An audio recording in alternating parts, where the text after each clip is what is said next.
Programa Diário do Projeto. Apresentação Sérgio Torres.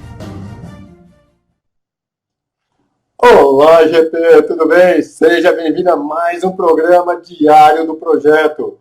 Quero te desejar as boas-vindas nessa quinta-feira e hoje nós vamos falar sobre temas extremamente importantes, como, por exemplo, amanhã a gente sabe que pode ter uma greve geral, não quer dizer que vai. E aí a gente vai trabalhar com riscos. Por que isso? Porque risco é muito importante para qualquer empresa, qualquer projeto e qualquer pessoa também administrar, gerenciar essas probabilidades de ocorrência. Então a gente vai trabalhar hoje com gestão de risco, a gente vai trabalhar também um pouco com carreira. E seja muito bem-vindo. Para quem não me conhece, muito prazer. Quem vos fala é Sérgio Torres. Eu sou coach, palestrante, professor, sou instrutor, sou sócio-diretor da Projeto Diário, consultoria e treinamento e sou o único consultor especialista em gestão de projetos que trabalha com coaching e programação neurolinguística em minhas treinamentos, consultorias. Então, seja muito bem-vindo. E só para confirmar, todos estão me escutando bem? Deixa eu só confirmar aqui. Coloca aqui se você está me escutando bem, se está tudo certo, se está funcionando perfeitamente, só para eu poder também estar alinhado aqui com você. E até aproveitando, você está aonde? Você está em São Paulo, Rio de Janeiro, Minas Gerais, Santa Catarina, Bahia. Coloca aqui também. Vou acompanhar aqui as perguntas, então vou pedir para que você realmente participe. Perfeito, Odete, seja bem-vindo, Odete. Está escutando bem? Está ótimo. Taubaté também o som está perfeito. Está ótimo. Gestão de risco. Como é a gestão de risco hoje no seu dia a dia? Porque um dos maiores problemas que a gente vê hoje nas empresas são questões que acabam acontecendo no dia a dia e são itens previsíveis, itens que a gente consegue prever e encontrar alternativas para saná-los. Não sei se aconteceu algo com você, mas hoje em dia isso é normal de se trabalhar com risco, mas tem muitas empresas que parece que o brasileiro é muito otimista. Ou seja, ele tem tempo para refazer, mas não tem tempo para planejar. E para isso, hoje, eu convidei Jefferson Guimarães. Jefferson Guimarães é o presidente independente da certificação IPMA, o IPMA, que é o SIC IPMA. E ele vai nos ajudar hoje também a trazer algumas ideias, alguns insights para que você que trabalha na sua organização, para que você realmente possa tirar um melhor proveito do seu dia a dia, para que você consiga identificar os riscos, qualificar, quantificar, para que você consiga trazer benefícios, saber mensurá-los, saber monitorar os riscos. E eu tenho certeza que após hoje, o dia de hoje, amanhã, não sei se você vai conseguir trabalhar, se você vai trabalhar também tranquilamente, mas até aproveitando essa pergunta, quanto que essa greve pode prejudicar o seu projeto? Você já parou para pensar nisso? Sim ou não? Coloca aqui no chat. Perfeito, o Cláudio está me escutando bem, a Odete também. Oi, Sandra, também. Rosana, seja bem-vinda também. Muito boa noite a todos. Então, deixa eu só confirmar aqui. Grande Jefferson. Tudo bem, Jefferson? Seja muito bem-vindo. Obrigado novamente por ter aceito esse convite. Jefferson, o que você considera como importante na questão de gestão de risco, ainda mais hoje em dia que os problemas parecem que ocorrem, crise, greves, greve do Correio que começou quarta-feira sem data prevista, ou seja, quem tem aqueles projetos, por exemplo, de qualquer entrega que dependesse do Correio, hoje vai ter que ser via outro meio de transporte, né, transportadoras. Qual a importância de gestão de risco para o seu dia a dia, Jefferson? Apesar que o Jefferson é engenheiro civil, só obras grandes, obras Petrobras e refinarias e muitas outras do mesmo porte. Então, Jefferson, passo agora para você, Jefferson. Boa noite. Boa noite, Sérgio. Sérgio? Oi, estou te escutando, Jefferson. Ah, tá. Que tem um delay grande de imagem para mim. Mas sem problema, a gente está aqui, você está me escutando bem, não é, Jefferson? Olhando aqui no Skype, tá tudo tranquilo, não tá? Tá tranquilo sim. Então vamos lá então. Bom, Sérgio, primeiro deixar claro para o pessoal, né, que trabalhar com risco não é uma opção. A gente faz isso diariamente. Todo mundo faz para atravessar a rua. E Exatamente. desprezar o risco não faz com que ele deixe de acontecer. O que você falou de brasileiro tem muita paciência para retrabalhar, para fazer, para não planejar, é um pouco de, talvez, cultural, no sentido de ser, no caso dos meninos, de ser machão, né? De superar a dificuldade, de ser o herói, de apagar incêndio. E, na verdade, não é legal apagar incêndio. É legal que o incêndio não ocorra. Dentro desse contexto, né, você usando como referência projeto, a gente vai ver que projeto é efetivamente, a gente não gerencia projeto, a gente gerencia risco, com o objetivo que o projeto dê certo. A gente só planeja porque, se não planejar, a possibilidade de acontecer alguma coisa não prevista é maior. Né? A possibilidade de ter um problema é maior e eu não sei como responder. Então, a grande diferença que tem de postura diante do risco, o brasileiro tem muito disso, eu participo nas reuniões de PMA e a gente observa que lá fora as coisas não são bem assim, é que talvez não é ser otimista, talvez seja um pouco de infantilidade de achar que não tem problema, né? E também tem um aspecto de matar o mensageiro, né? Se você leva para o seu chefe, olha, pode acontecer isso, pode acontecer aquilo, você se desgasta, né? Não leve problema para o seu chefe. A gente já ouviu algumas coisas disso ao longo da vida. Então, realmente é um tema bastante delicado, né? E eu participo de 3 grupos de estudos da ABNT. Um grupo de estudo de suborno, um grupo de estudo de projeto e um grupo de estudo de risco. Né? E por que eu participo dos 3, né, já há alguns anos? É porque, na verdade, todos convergem, todos gravitam em torno de um assunto só, risco. Não existe sistema de gestão de qualidade. A ISO 9001, se você for parar para fazer uma análise, você vai ver que aquilo não é um sistema de gestão. Aquilo é um plano de resposta ao risco da qualidade. Então, para que não tenha problema com a qualidade, eu faço um plano de calibração do meu instrumento de medição. Para que eu não tenha problema com relação à documentação, eu faço o controle de documentos e registros. Para não ter problema com relação à mão de obra, eu faço treinamento. Para não ter problema do sistema parar de funcionar, eu faço auditoria. Para não ter problema do sistema ficar obsoleto, eu faço análise crítica. E para o sistema melhorar, eu faço a revisão periódica. Então, na verdade, todo o sistema de gestão 9001 é um plano de resposta a risco, risco da qualidade. A mesma coisa para o pessoal de TI, a norma 27001, que é de segurança da informação. É um plano de resposta a risco da segurança da informação.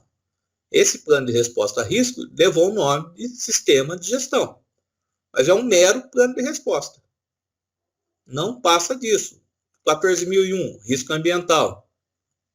45.001, saúde e segurança ocupacional.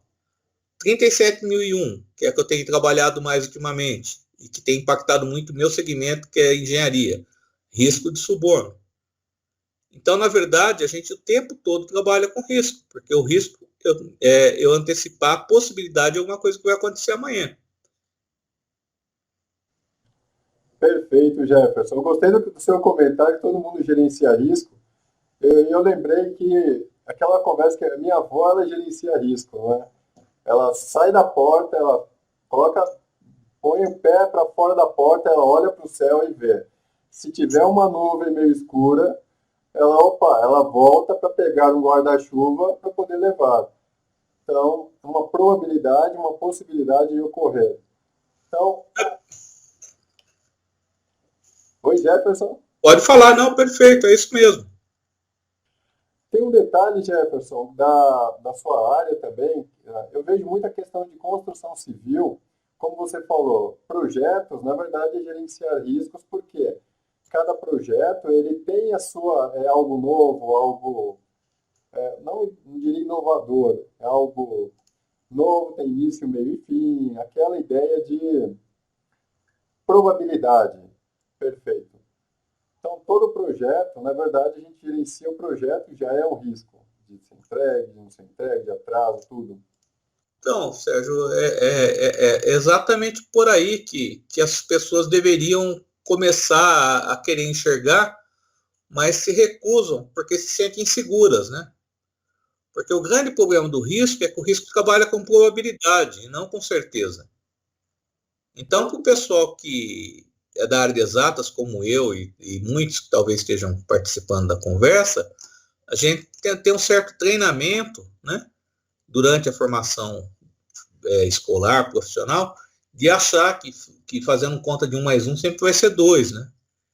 E isso não é exatamente o que acontece no mundo real, né? Física newtoniana é muito boa, engenharia civil está em cima de física newtoniana, mas algumas coisas que a física newtoniana afirma como verdadeiras, a física quântica já mostrou que não são exatamente daquela forma. A mesma coisa acontece com outros conhecimentos nossos, né? Igual o exemplo da tua avó, que vai sair, olha para cima e vê se vai chover. É a probabilidade de chover que existe, né? Ela não tem certeza que vai chover. Ela prefere o ônus de carregar o guarda-chuva, para ser mais preciso, sua avó ia levar uma sombrinha, né? Do que o risco de se molhar, né? Então ela prefere investir no custo de prevenção do impacto negativo da chuva, que seria a saúde dela, molhar o cabelo, as meninas perderem a chapinha, né? Ela prefere investir no guarda-chuva e carregar o guarda-chuva com ela. Isso é uma coisa que mostra só sabedoria. E as pessoas hoje parecem que não olham para cima, né? Saem e depois, nossa, molhou. Nossa, choveu. Então, essa visão proativa é que falta nas pessoas, né? A hora que está administrando. Isso é uma questão cultural. Isso vai para a organização também, né? Concordo com você plenamente, viu, Jefferson? Realmente, o que mais me preocupa hoje no dia a dia, em várias consultorias, treinamentos, é que a maior parte das organizações, elas deixam a desejar nesse quesito de gestão de risco. Talvez, como você comentou, eles lá abatem o mensageiro, mas o problema talvez esteja no mensageiro, né? Exatamente por aí. Eu não sei as experiências dos nossos colegas, mas eu acredito que sejam muito diferentes, não até do tempo que a gente já está na rua e quando também está dando aula, conversando, a gente vê que as coisas são bem por aí que acontecem, né? Porque nosso embasamento filosófico, científico, na verdade, é grego-romano, né? Começou lá atrás. Isso no mundo ocidental, que é quem efetivamente dominou o globo, né? O Ocidente enxerga assim. E para os gregos não existia a questão da probabilidade.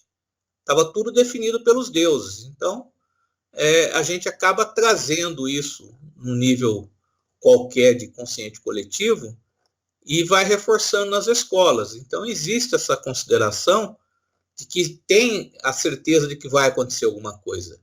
E aquilo está destinado, não consegue ver a probabilidade daquilo não acontecer.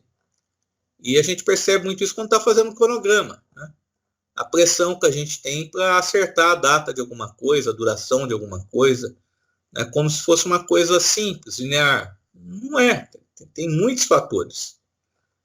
E é difícil conciliar essa questão numa visão já filosófica e depois doutrinária de certeza. Não existe certeza. Não existe certeza.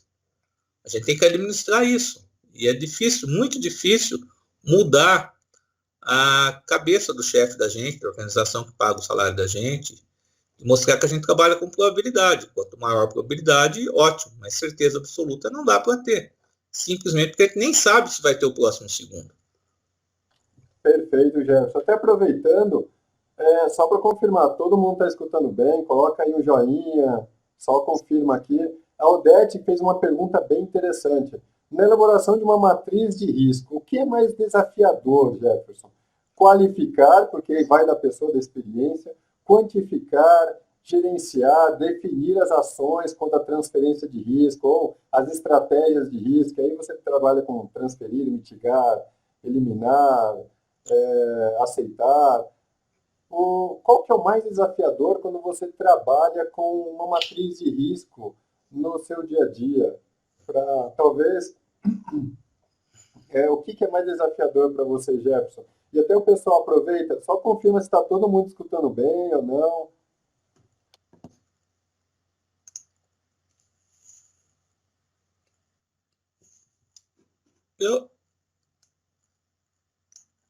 Vamos lá, Jefferson, pode responder. Pode. O som tá bom, pessoal? Então vamos lá. Perfeitamente. O que temos? Antes de chegar exatamente na matriz de risco, como a gente está dentro do mundo projeto, eu acho bom a gente começar a entender de uma maneira comum, ter algumas definições, né? Além dessa definição clássica de projeto que tem na literatura, no BOC da vida, se você for ver a etimologia da palavra projeto, você vai ver que ele vem do latim, né, do latim projecto, que significa lançado. Lançado, por sua vez, é o particípio passado do verbo podicere, né? Esse verbo, ele representa, tem um pró na frente, né? Assim como a gente usa até hoje, né? Que é algo que procede a uma ação, né? E sere é lançar. Então, o projeto é a intenção de lançar alguma coisa, não é nem o lançar. Entenda bem. Um projeto é a intenção de lançar alguma coisa, não é o ato de lançar. Olha o nível de incerteza que você já tem aí no próprio projeto. E se você for lembrar que quando alguém dá um tiro, né, para acertar um alvo, que a pessoa dispara, não é uma bala. Bala é uma coisa que a gente chupa. Aquilo é um projétil. De novo, a palavra projeto sendo empregada. Por que aquilo é um projétil?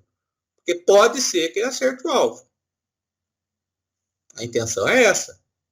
Mas, efetivamente, você não vai garantir que o projétil acerte o alvo. Você só lança.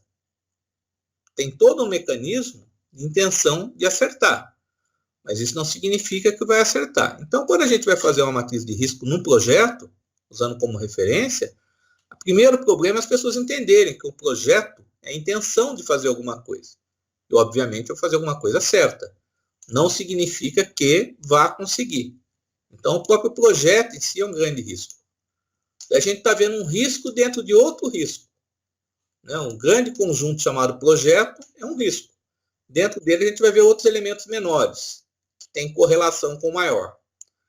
Mais importante do que seguir técnica e framework, caixinha, né, é entender esse conceito. O mais difícil é que as pessoas entendam para poder participar. Eu diria que o mais difícil que tem das minhas experiências de trabalhar com risco de projetos é as pessoas entenderem que o risco existe e o que vem a ser o risco. Uma vez que você tem essa informação na mão, a questão de qualificar ou quantificar é uma convenção, né? Baixo, alto ou médio é uma convenção, né? Pôr no simulador e dar um range para fazer Monte Carlo ou qualquer outro processo numérico também é uma questão matemática relativamente simples. A grande dificuldade que eu acredito que exista é extrair os riscos. A segunda grande dificuldade é associar esses riscos com as atividades onde ele pode acontecer. Que as pessoas também têm a mania de associar risco com entrega quando olham para um projeto. Não existe risco na entrega, existe risco para a entrega. Então, pegar uma EAP e olhar risco na EAP não é correto. Você tem que olhar risco no cronograma, que é onde estão as atividades. A EAP é o primeiro nível que eu olho, mas eu nunca associo risco na EAP. Eu associo risco na atividade. Então, as maiores dificuldades que eu enfrentei, que eu entendo, são, primeiro, identificar o risco. Compreender o risco, melhor dizendo. Segundo, identificar o risco. E terceiro, associar o risco com a atividade. O restante é pouco significativo. Por quê? Qualificar é uma convenção. O que é alto, médio ou baixo depende da cabeça de cada um, por mais que a gente queira padronizar. E quantificar o impacto que a gente espera também é uma convenção. E com um pequeno detalhe, esses dois valores vão estar necessariamente errados. Então, é muito mais importante eu saber o que eu tenho para depois trabalhar com eles, porque eles vão estar errados. Essa discussão é tão assim, interessante que fiz parte de um grupo de trabalho na última empresa que eu estava, com outros colegas. Nós fizemos o uso de técnica FUSE para fazer a quantificação de risco, né, em grandes projetos. Então, o que aconteceu? Grandes projetos, que inclusive alguns estavam com coisas no Brasil e fora do Brasil, a gente reunia especialistas, cada um dava a sua opinião. Então, nós fizemos uma matriz de comparação para saber o que é médio, baixo, alto, na cabeça de cada um. Daí tem algumas questões matemáticas, mas sempre o mais difícil foi saber o que é risco, qual o risco e aonde ele acontece. O restante é secundário, porque nós sempre vamos tratá-los. Então, se ele dá um impacto de 1 ou de 10, é muito discutível. O importante é tratar, porque a gente nunca vai saber exatamente o que acontece. Então, a questão de categorizar risco para ver aonde atuar, eu acho muito discutível, né? Discutir pequenos valores, pequenas variações. Perfeito, Jefferson. Tem uma outra questão também, Jefferson, do Cláudio Renato da Rosa, que ele colocou que no dia a dia, ele perguntou se dava tempo para realmente pensar em gestão de risco, em todos os riscos, não seria uma gama grande de informações, mas aí entra naquilo que você falou, que é a importância de identificar o risco, de realmente de verificar a importância do risco, entender o risco. E só para responder também essa pergunta, Jefferson, existem várias técnicas que hoje a gente consegue trabalhar com gestão de risco para, pelo menos, identificar. Ali a gente tem um entendimento, se a gente conseguir, por exemplo, trazer as pessoas certas em uma reunião, fazer com que essas pessoas realmente participem em questão de risco. Tem um conceito da WBS, tem um conceito de Risk Breakdown Structure, RBS. Ali você tem risco externo, interno, risco corporativo, risco... tem várias formas de riscos operacionais, e ali você consegue também, se você, até respondendo para o Cláudio, se você conseguir trazer as pessoas para uma sala de reunião, fazer um brainstorm, que é uma técnica simples, rápida, ou até existem várias outras técnicas, por exemplo, o diagrama de Chikawa, análise SWOT, forças, fraquezas, ameaças e oportunidades. Então ali você já tem fraquezas e ameaças para trabalhar. É uma das formas que você, talvez, Cláudio, consiga melhorar a identificação de risco, até seguindo a orientação do Jefferson. O que você pensa também sobre isso, Jefferson? Só para ajudar a gente aqui. Olha, Cláudio. A melhor forma, primeiro a colocação do colega é pertinente, né? A gente tem que também tomar cuidado de fazer uma administração da cabeça da gente para não ficar paranoico com isso, né? Às vezes a gente começa a tratar de um assunto só, começa a focar muito, a aprofundar o conhecimento, e nesse processo a gente perde o risco de deixar de enxergar o que está do lado, né?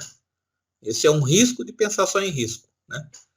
O que acontece? Nós temos que levar em consideração, nesse trabalho, da importância da classificação, da identificação do risco, primeiramente dizendo, antes da classificação, mecanismos para isso. Depende muito da cultura da empresa, tem um jogo de poder envolvido, tem como as pessoas entendem o que é um risco. Acho que a primeira barreira que tem sempre vai ser as pessoas começarem a entender a questão de probabilidade, possibilidade, né? E depois você ter que as pessoas entenderem isso, aí sim, essas pessoas podem participar e cada um especialista em determinada área contribuir muito. Da maneira de capturar informação, tanto faz. Eu, pessoalmente, gosto muito de técnica Delphi, onde você pega um questionário, entrega para um especialista, né? Depois compila, retorna para todo mundo esse questionário, e daí as pessoas pontuam o que ela acha daquilo. Assim você acaba tendo uma visão de consenso sem ninguém saber exatamente quem escreveu o quê, né? Dá trabalho para o cara que está fazendo isso, mas o resultado tende a ser bem consistente, né? É uma forma que eu aprecio, mas depende muito da organização que você está, da empresa que você está. Não existe forma certa para isso, né? Existe a necessidade de levantar essa informação. Um aspecto importante que tem é a questão de conflito, porque o que acontece? Às vezes você tem uma pessoa que é tida como especialista, é o problema do especialista, o que ele fala passa a ser verdade, né? Então é muito difícil conceituar o que seria correto. Acho que depende do contexto organizacional. Mas, de qualquer maneira, ter gente que entenda o que é risco é fundamental, né? Entender o que é risco, tirar um mito. Risco é uma possibilidade de acontecer uma coisa. Essa coisa pode ser boa, pode ser ruim. Porque no Brasil também, risco geralmente é tido só como problema, o que não é verdade, e às vezes até isso consegue usar errado, né? Na televisão você ouve toda hora o risco de vida, né? O sujeito está no hospital, não corre risco de vida. Calma aí. Lógico que ele corre risco de vida, só não corre risco de vida quem está morto, né? A vida é um risco, né? E o que ele queria dizer ali era risco de morrer, né? Ameaça de morrer. Risco de vida todos correm, né? A vida é um risco. É um termo já comum de forma errada, não é, Jefferson? Sim, para você ter uma ideia de como isso está impregnado, eu briguei muito, mas fui voto vencido. A ISO 37001, ela trata de suborno. E ela trata do quê? Um sistema de gestão que aborda os riscos de suborno em uma organização. Só que ela só trata das ameaças. Ela não trata das oportunidades. Ela usa risco como uma palavra só do risco negativo, no sentido de você se proteger do suborno. Mas existem oportunidades também nesse processo, para que ele não aconteça, não oportunidades de suborno, deixar bem claro, né? Então, na verdade, a questão da palavra ela também é muito mal empregada. Muito mal empregada.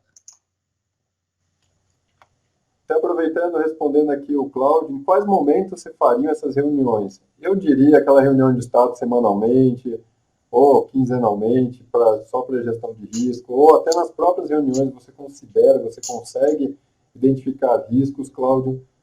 Então, na verdade, gente, como o Jefferson falou, risco é todo o tempo, a todo momento. É essa a importância de você trabalhar com risco. Então, volto, né? É difícil. Não, uma coisa que as pessoas têm que ter, eu não sei a expectativa que elas têm da nossa conversa, mas eu dou aula e isso pode ser contraproducente, né? Pode ser mal entendido, mas vamos ficar claro o seguinte: quando a gente tem um referencial teórico qualquer para olhar, seja o PMBOK ou uma outra norma qualquer, né?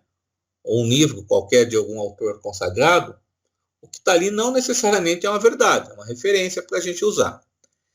Então, efetivamente, esses mecanismos todos que nós estamos comentando, não tem um jeito certo. Tem um jeito que você consegue fazer na sua organização, depende do nível de entendimento das pessoas, depende do poder que você tem, da autonomia que você tem, do que é o projeto. Mas você, por exemplo, eu sou engenheiro civil, né? Usar um exemplo que sai do projeto para ir para o mundo numérico. Engenheiro civil usa um fator de segurança monstruoso quando faz alguma coisa, né? Por isso que dificilmente tem problema em obra civil, né? Dificilmente não significa que não tem. À medida que você vai diminuindo esse fator de segurança, você vai diminuindo o custo da sua obra e vai aumentando a probabilidade de ter problema. É simples assim que funciona a engenharia civil, né? Você faz um cálculo que é 10 unidades, você põe um fator de segurança lá e trabalha com 12, 13 unidades. É assim que funciona. Então, quando a gente vai trabalhar com risco, qual a frequência que eu tenho que abordar? Depende da sua sensibilidade, o que a gente chama de apetite para o risco. Se a sua organização ela não tem muita margem de risco, você está trabalhando numa indústria militar, fazendo munição para tanque de guerra, ali é complicado você flexibilizar, né? Então, ali você vai ter que olhar isso o tempo todo com muito carinho. Se você está trabalhando numa questão onde a possibilidade de risco é baixa e o impacto é baixo, você não precisa estar olhando o tempo todo. Mas existe uma prática empregada na indústria, de origem japonesa, que é fazer uma reunião diária pela manhã e rápida na linha de produção. Isso em algumas empresas aqui no Brasil acontece mesmo em construção civil, mesmo em obra. Eu chamá-lo diário diálogo de segurança, né? O que consiste? Uma conversa rápida pela liderança local, nível baixo de fábrica, Gemba, falando qual que é o risco que tem para a nossa atividade de hoje, né? O que pode a gente aproveitar de oportunidade? Hoje está um dia bom para concretar, não está um dia bom para concretar. E alguma outra coisa. São reuniões de 10, 15 minutos no máximo que tem que ser feitas, né?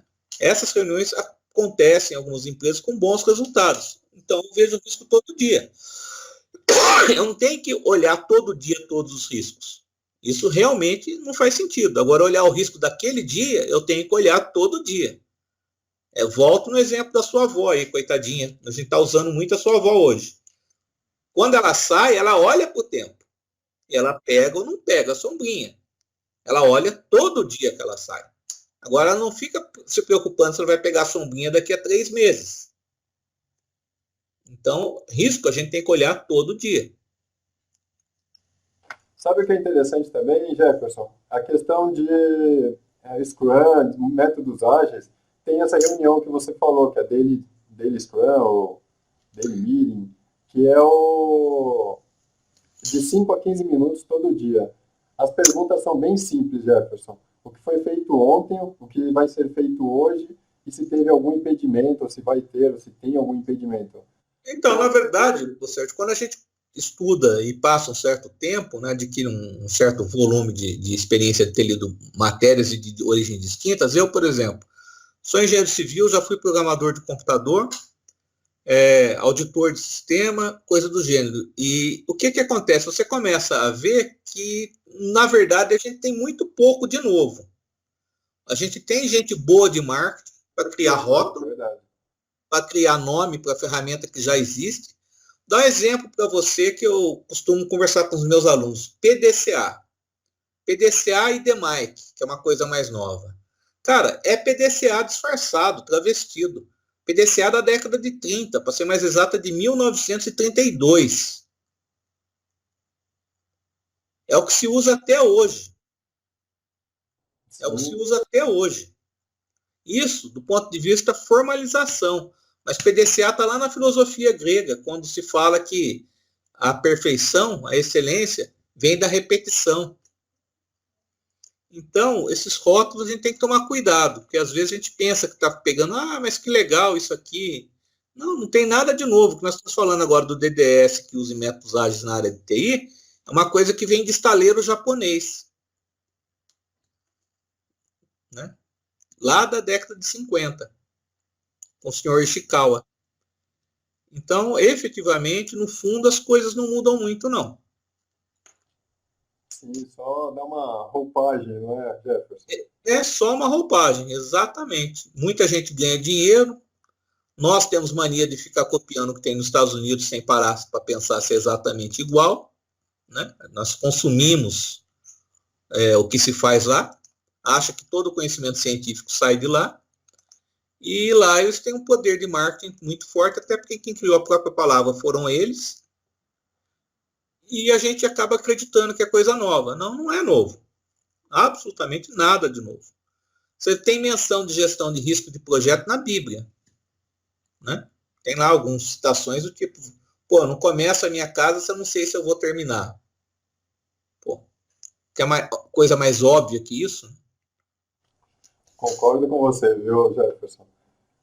Jefferson, aproveitando, tem uma pergunta também da Odete, que ela colocou, e isso é uma pergunta, por que é tão difícil engajar os principais envolvidos, conforme o andamento do projeto, para discutir sobre riscos? Eu sei que você colocou várias informações sobre, realmente, o apetite ao risco, as pessoas que talvez elas não, aquelas que consideram pensar em risco e as outras que não.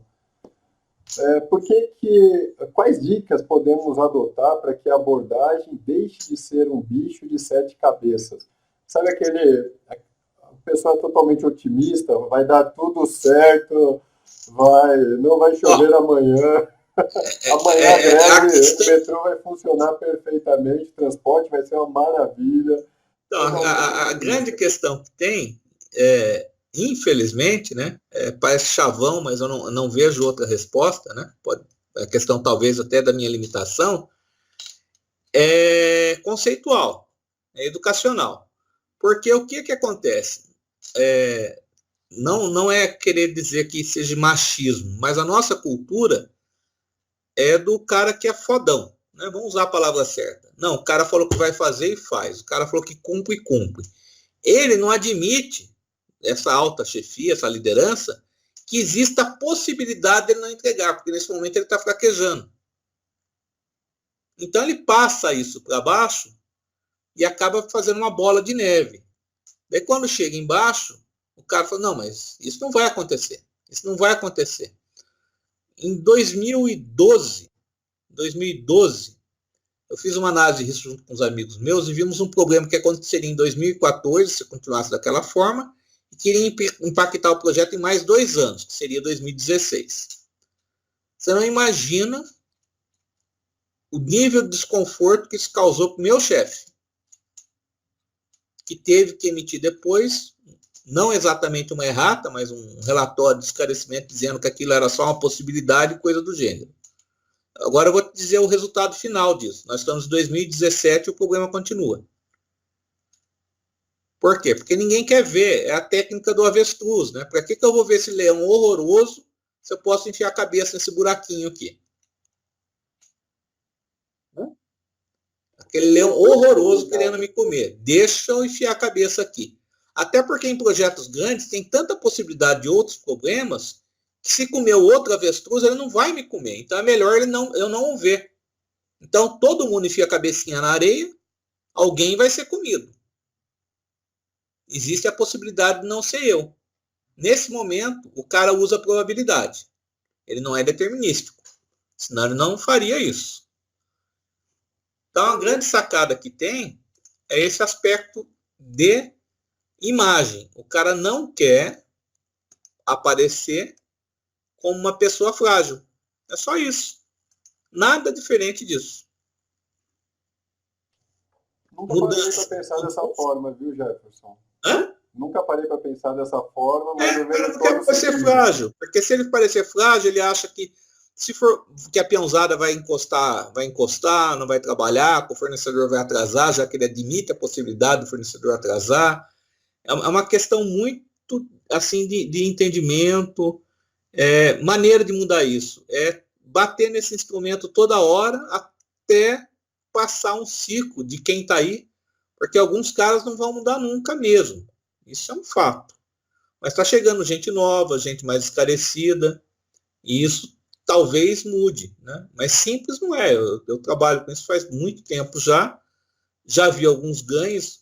O que tem ajudado a gente a ganhar confiabilidade para isso são notícias na mídia de uma maneira geral, de catástrofe, né? Então, efetivamente, é um tema para quem tem resiliência, é um tema interessante. Agora, a gente não tem nada de caixinha pronta, solução pronta para isso, não. Isso não existe, nem será possível. Afinal de contas, a gente está falando de possibilidade de acontecer alguma coisa amanhã. A gente nem sabe se vai ter um amanhã. É verdade, não tem uma fórmula já para tudo. Não tem. Até aproveitando, você que está assistindo, até aqui está tranquilo, coloca aqui no chat, só para a gente ter esse termômetro. Já coloca um joinha aqui, já curte aqui, compartilha também para chegar para mais pessoas essas informações. Então aqui, só para confirmar. Até aqui tranquilo, não é? Se alguém tiver alguma pergunta a mais, pode colocar aqui. A gente está chegando quase ao final desse encontro do programa. Eu espero que esteja agregando valor para você. Hoje a gente está aqui com o Jefferson Guimarães. O Jefferson, ele é o presidente da certificação do presidente do Comitê Independente de Certificação da Associação de Gerenciamento de Projetos. Perfeito, Jefferson. Obrigado. Até aqui tranquilo, não é, pessoal? Todo mundo está aqui, som perfeito. Então, já dá um curtir aqui para dar um joinha. Uma última pergunta, então. Jefferson, não está relacionado à greve de amanhã, não é? Os problemas políticos que a gente está enfrentando aí no dia a dia, mas o que a gente pode fazer para disseminar a gestão de risco nas organizações para que, não estou dizendo para eliminar todos os problemas, mas para identificar os problemas, para conseguir, por exemplo,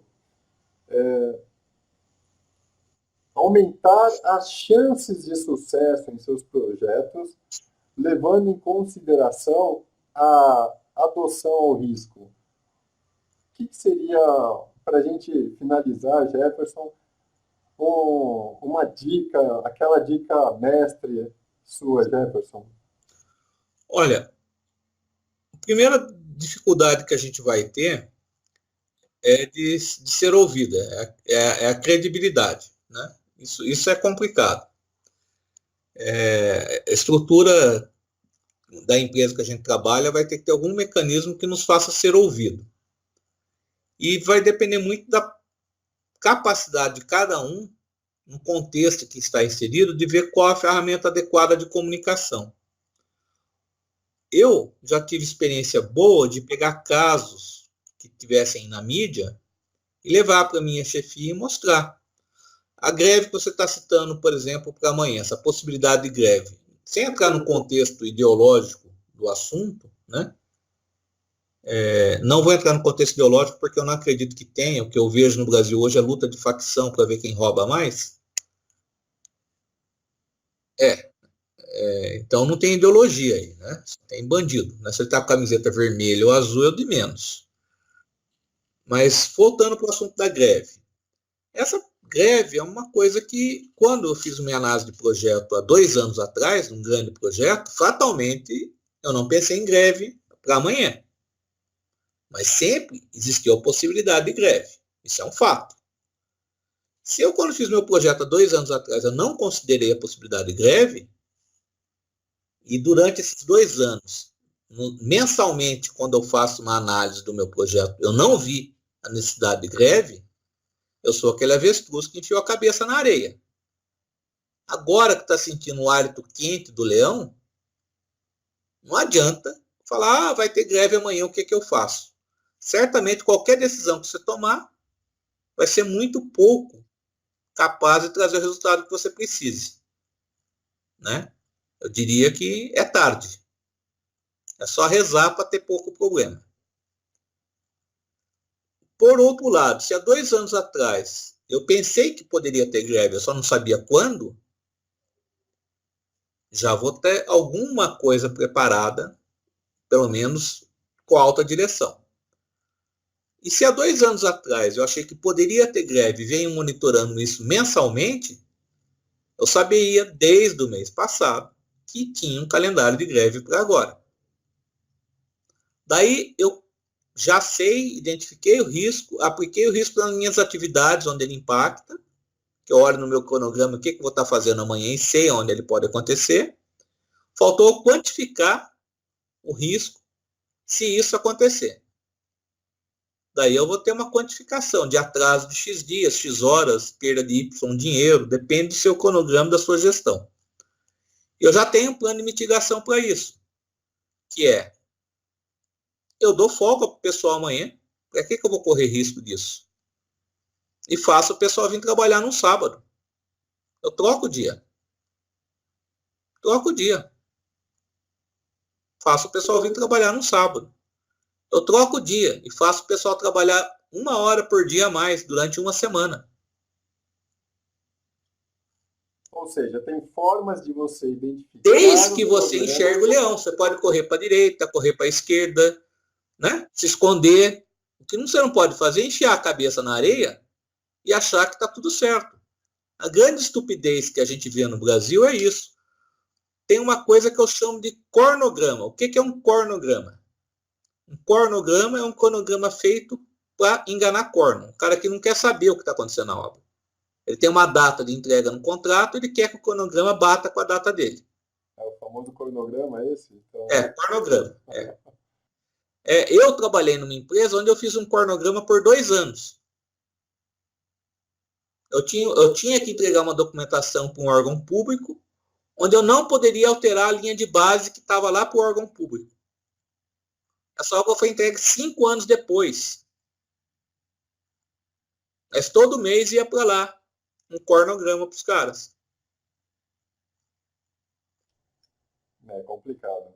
Então, quando você trabalha numa organização que não leva a sério o que ela mesma está fazendo, já é um risco para você. Eu diria que quem está num lugar desse tem que pensar em sair.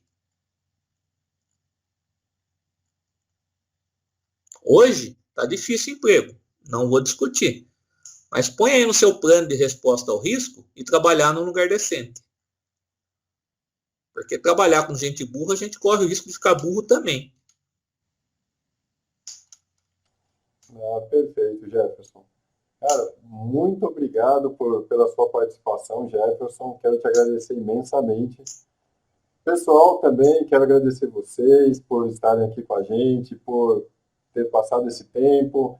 Toda quinta-feira a gente está aqui, a gente vai estar aqui com mais informações, trazendo algo que realmente agregue valor para você. E eu te espero também na quinta-feira.